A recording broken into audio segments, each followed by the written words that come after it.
Incidentally, why was it that none of all the pious ever discovered psychoanalysis? Why did it have to wait for a completely godless Jew? Children are completely egoistic. They feel their needs intensely and strive ruthlessly to satisfy them. A belligerent state permits itself every such misdeed, every such act of violence, as would disgrace the individual. Analysis does not set out to make pathological reactions impossible, but to give the patient's ego freedom to decide one way or another. Sadism is all right in its place, but it should be directed to proper ends.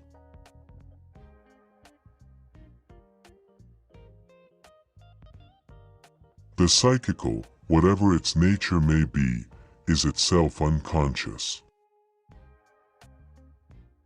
Like the physical, the psychical is not necessarily in reality what it appears to us to be.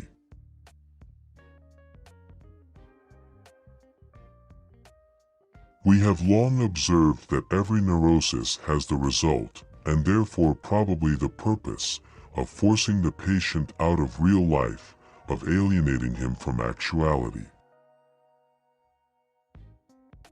Sometimes a cigar is just a cigar. Every normal person, in fact, is only normal on the average. His ego approximates to that of the psychotic in some part or other and to a greater or lesser extent. Opposition is not necessarily enmity, it is merely misused and made an occasion for enmity. Everywhere I go I find that a poet has been there before me. Everywhere I go I find that a poet has been there before me. Most people do not really want freedom, because freedom involves responsibility, and most people are frightened of responsibility.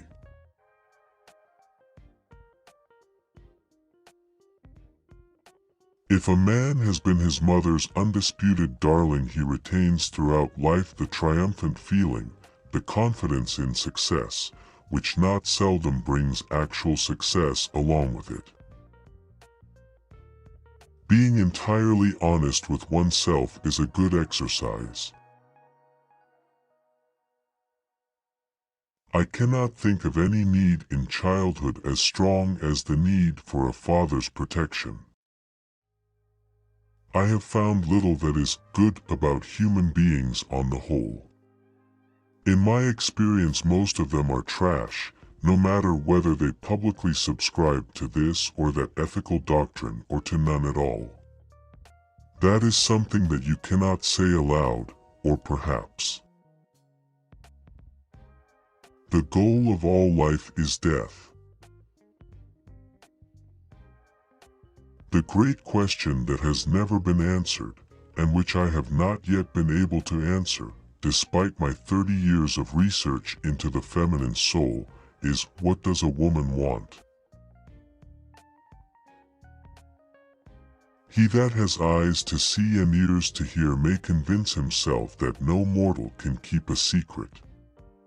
If his lips are silent, he chatters with his fingertips, betrayal oozes out of him at every pore.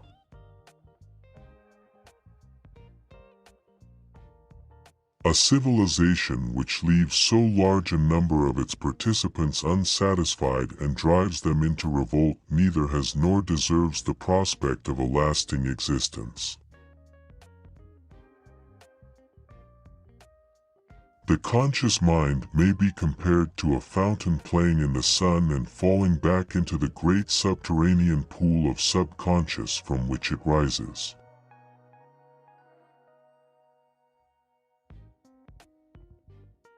The interpretation of dreams is the royal road to a knowledge of the unconscious activities of the mind.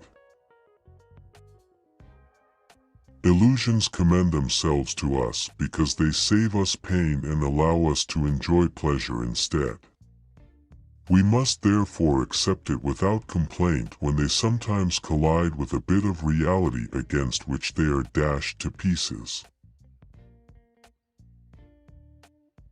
Analogies, it is true, decide nothing, but they can make one feel more at home.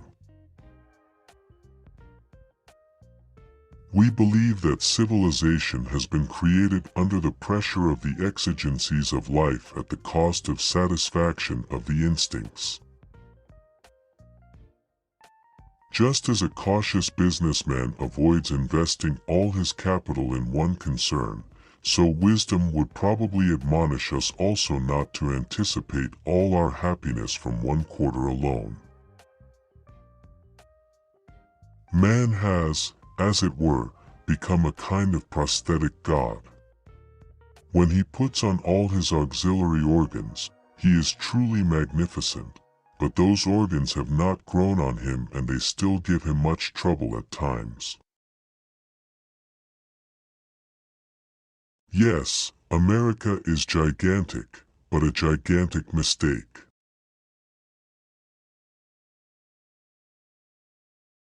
America is the most grandiose experiment the world has seen, but, I am afraid, it is not going to be a success. Obviously, one must hold oneself responsible for the evil impulses of one's dreams. In what other way can one deal with them? Unless the content of the dream rightly understood is inspired by alien spirits, it is part of my own being. The act of birth is the first experience of anxiety, and thus the source and prototype of the affect of anxiety.